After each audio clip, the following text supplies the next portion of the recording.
bontés de l'Éternel ne sont pas épuisées. Ses compassions ne prennent point fin. Elles se renouvellent chaque matin. Lamentation chapitre 3 versets 22 à 23. Bonjour bien-aimés, c'est l'heure de la prière et de la repentance. En ce lundi 11 août 2025 matin, prions ensemble. Seigneur, Père Céleste, en ce matin nouveau, je viens à toi avec un cœur reconnaissant. Merci pour le repos de la nuit, pour le souffle de vie et pour cette journée qui commence sous ton regard. Je t'offre mes pensées, mes paroles et mes actions. Guide-moi dans chacune de mes décisions. Protège-moi des pièges et des distractions et remplis-moi de ta sagesse. Seigneur, aide-moi à marcher dans la vérité, à aimer sincèrement et à garder la paix, même au milieu des tempêtes. Bénis ma famille, mes amis et tous ceux que je rencontrerai aujourd'hui. Fais de moi un canal de ton amour et de ta bonté. Ta parole déclare que tes bontés ne sont pas épuisées et tes compassions ne prennent point fin. Elles se renouvellent chaque matin. Bien-aimé, ce matin est une nouvelle preuve de la fidélité de Dieu. Peu importe ce qui t'attend, sa grâce t'accompagne déjà. Il ne t'envoie jamais seul dans la journée. Il marche devant toi et ouvre le chemin. Seigneur, fais de cette journée un témoignage de ton amour. Garde mes pas dans tes voies et mon cœur attaché à toi. C'est au nom de Jésus-Christ que j'ai ainsi prié. Amen. Bien-aimé, si tu veux recevoir le Seigneur Jésus-Christ dans ta vie comme ton sauveur personnel et ton Seigneur, tu es la bienvenue. Je te priais de prendre la position qui honore ton Dieu. Et nous allons prier ensemble. Tu vas répéter cette prière après moi.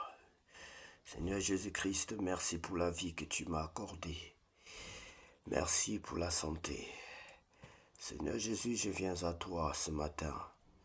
Je viens humblement à toi ce matin te demander pardon pour tous mes péchés. Je reconnais que je suis un pécheur, Seigneur. Je reconnais que je t'ai offensé. Je reconnais que je suis né pécheur et que je suis pécheur et que j'ai péché toute ma vie. Pardonne-moi et fais de moi ton enfant. Je t'invite dans ma vie comme mon sauveur personnel et mon Seigneur. Je t'invite dans ma vie, je t'accepte dans ma vie comme mon sauveur et mon Seigneur. Je t'en supplie, prends le plein contrôle de ma vie, Seigneur. Prends le plein contrôle de ma vie. Baptise-moi et remplis-moi de ton Esprit Saint. Oui, Seigneur, j'ai besoin de ton Esprit Saint pour m'aider dans ces temps prédits de difficiles et de périlleux. Aide-moi, Seigneur. Remplis-moi de ton Esprit Saint. Merci de m'avoir sauvé. Merci de m'avoir attiré à toi. Car il est écrit que nul ne vient à toi si le Père ne l'a attiré. Je suis à toi et je t'appartiens. Je t'offre toute ma vie, Seigneur. Prends le plein contrôle de ma vie. Dès aujourd'hui, au nom de Jésus-Christ, j'ai ainsi prié. Amen.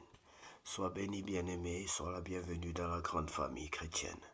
Lisons ensemble la parole de Dieu dans le livre de Chroniques, 2 Chroniques chapitre 20. Victoire de Josaphat sur les Moabites, les Ammonites et les Édomites.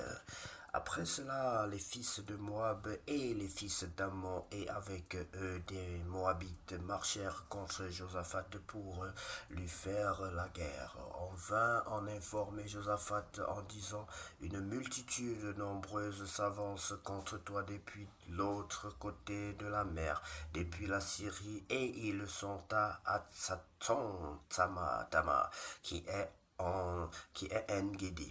Dans sa frayeur, Josaphat se disposa à chercher l'Éternel et il publia un jeûne pour tout Judas. C'est très important, ça c'est un exemple à suivre, bien-aimé.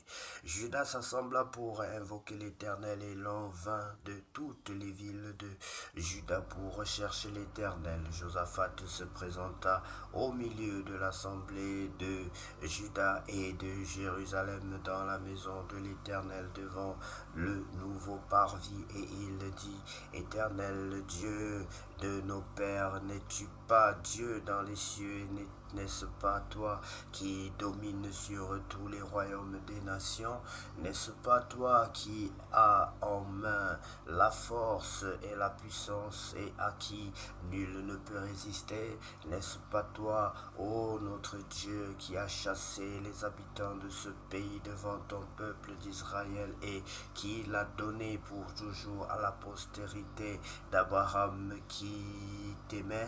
Ils l'ont habité, ils t'y ont bâti un sanctuaire pour ton nom en disant, s'il nous survient quelque calamité, l'épée, le jugement, la peste et la famine, nous nous présenterons devant cette maison et devant toi.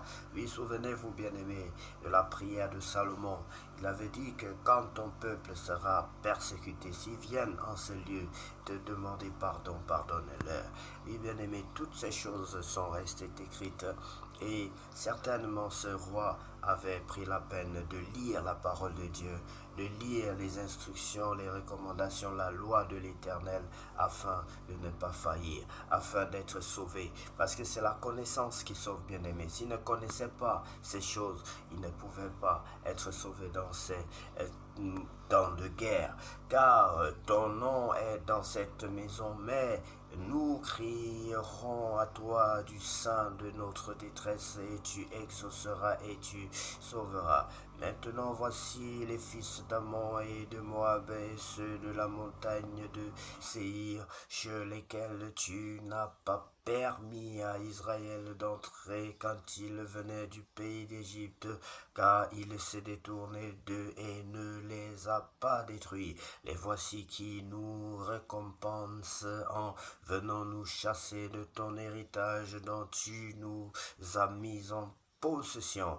Ô notre Dieu, n'exerceras-tu pas tes jugements sur eux, car nous sommes sans force devant cette multitude nombreuse qui s'avance contre nous, et nous ne savons que faire, mais nos yeux sont sur toi. Tout Judas se tenait debout devant l'Éternel avec leurs petits-enfants, leurs femmes et leurs fils. Alors l'Esprit de l'Éternel saisit au milieu de l'assemblée Jachaziel, fils de Zacharie, fils de Benaja, fils de Jéhiel, fils de Matania, lévite d'entre les fils d'Azaph. Et Jachaziel dit, soyez attentifs, tout Juda et habitants de Jérusalem, et toi, roi Josaphat, ainsi vous parle l'Éternel, ainsi vous parle l'Éternel, ne craignez point et ne vous effrayez point devant cette multitude nombreuse, car ce ne sera pas vous qui combattrez ce Dieu. Demain, descendez contre eux, ils vont monter par la colline de Tzit. Et vous les trouverez à l'extrémité de la vallée, en face du désert de Jéruel. Vous n'aurez point à combattre en cette affaire. Présentez-vous, tenez-vous là, et vous verrez la délivrance que l'Éternel vous accordera. Juda et Jérusalem, ne craignez point et ne vous effrayez point. Demain sortez à leur rencontre, et l'Éternel sera avec vous. Josaphat s'inclina le visage contre terre, et tout Juda et les habitants de Jérusalem tombèrent devant l'Éternel pour l'adorer. Les Lévites d'entre les fils de Kéatites et d'entre les fils des Coréites se levèrent pour célébrer d'une voix forte et haute l'Éternel, le Dieu d'Israël. Le lendemain, ils se mirent en marche de grand matin pour le désert de Tekoa. À l'heure des pas, Josaphat se présenta Juda et dit, écoutez-moi, Juda et habitants de Jérusalem, confiez-vous en l'Éternel votre Dieu et vous serez affermis. Confiez-vous en ses prophètes et vous réussirez. Puis, d'accord avec le peuple, il nomma des chantres qui, revêtus d'ornements sacrés, marchant devant l'armée, célébraient l'Éternel et disaient louer l'Éternel, car sa miséricorde dure à toujours.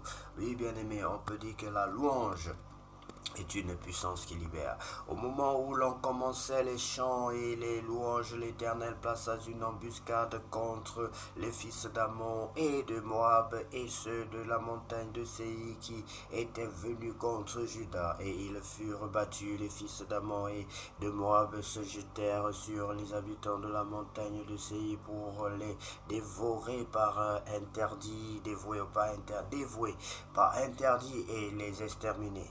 Et quand ils en eurent fini avec les habitants de Séir, ils cédèrent les uns les autres et se détruirent. À se détruire. Lorsque, voilà, ils vont s'auto-détruire, bien-aimés. Ils vont s'auto-détruire suite à l'action de la louange et à l'action de l'Éternel.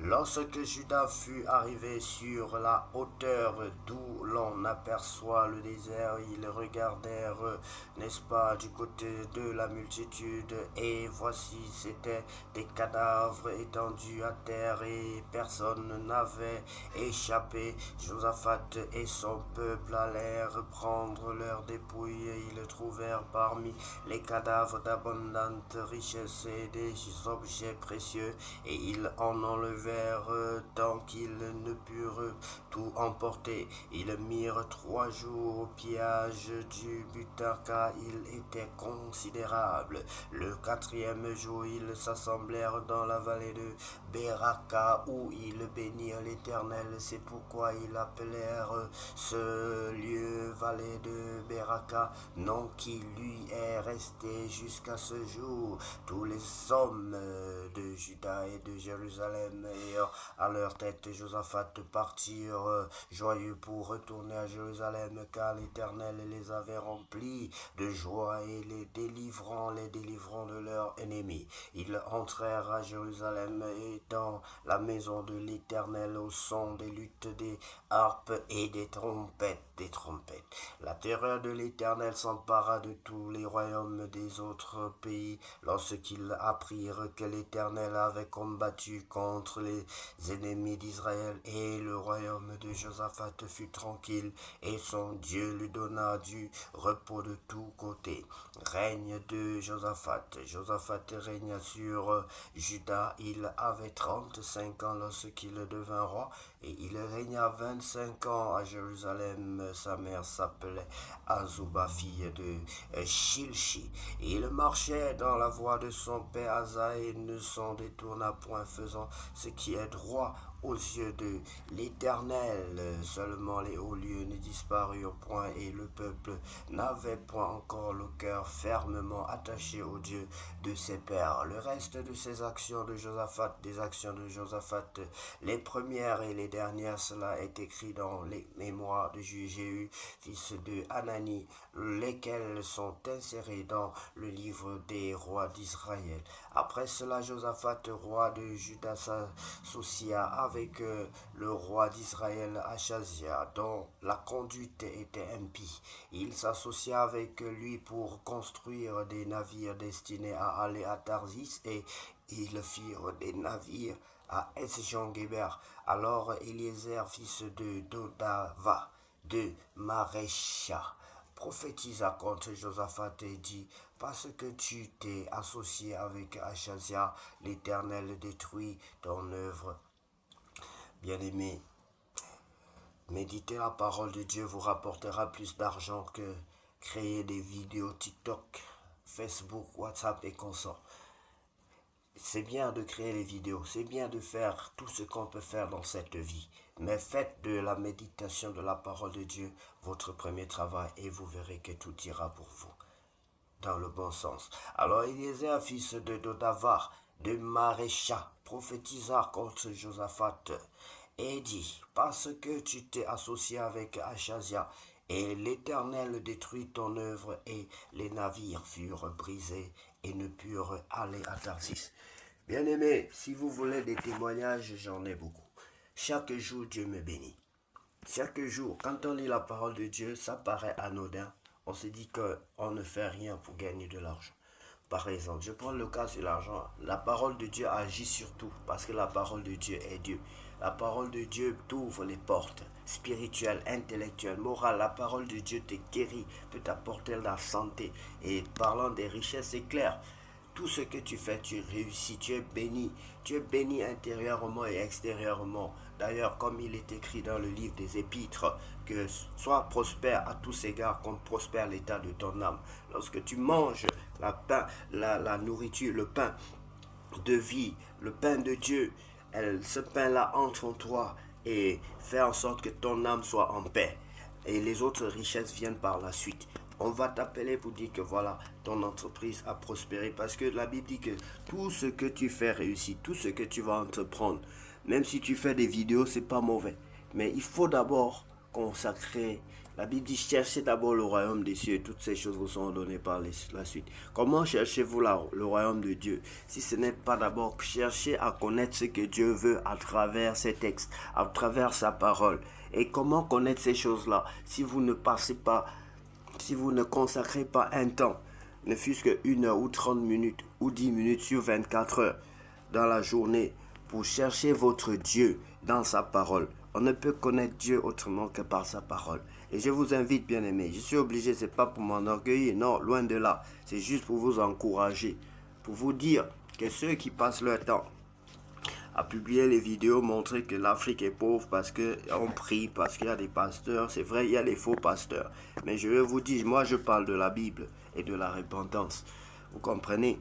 Je vous dis que la vie, ton succès se trouve dans la parole de Dieu. Si tu mets Dieu avant, si tu mets la parole de Dieu avant, tu te lèves, tu lis d'abord la parole de Dieu, tu pries chaque jour. Tu le fais au moins 1 fois par jour. Peut-être 2 fois, peut-être 3 fois, peut-être 4 fois, peut-être 10 fois. Mais sois fidèle, bien-aimé.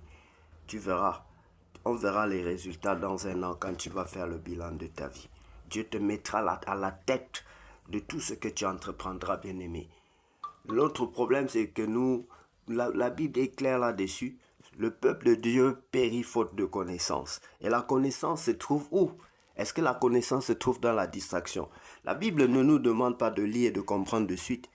La Bible nous dit de lire, c'est notre travail, que ce livre de la loi ne quitte point ta bouche. C'est-à-dire tu dois la lire, tu dois faire des efforts pour lire davantage. Soyez bénis, bien-aimés, que cette journée soit la plus merveilleuse de toutes les journées vécues sur cette terre, au nom de Jésus-Christ. Nous avons ainsi prié. Amen. Nous étions ici au verset, d'ailleurs, on n'a pas terminé le verset 37. Alors, Eliezer, fils de Dodava, de Maréchal, prophétisa contre Josaphat et dit, parce que tu t'es associé avec Achazia, l'Éternel détruit ton œuvre et les navires furent brisés et ne purent aller à Tarsis. Soyez bénis abondamment, bien-aimés, au nom de Jésus-Christ. Amen.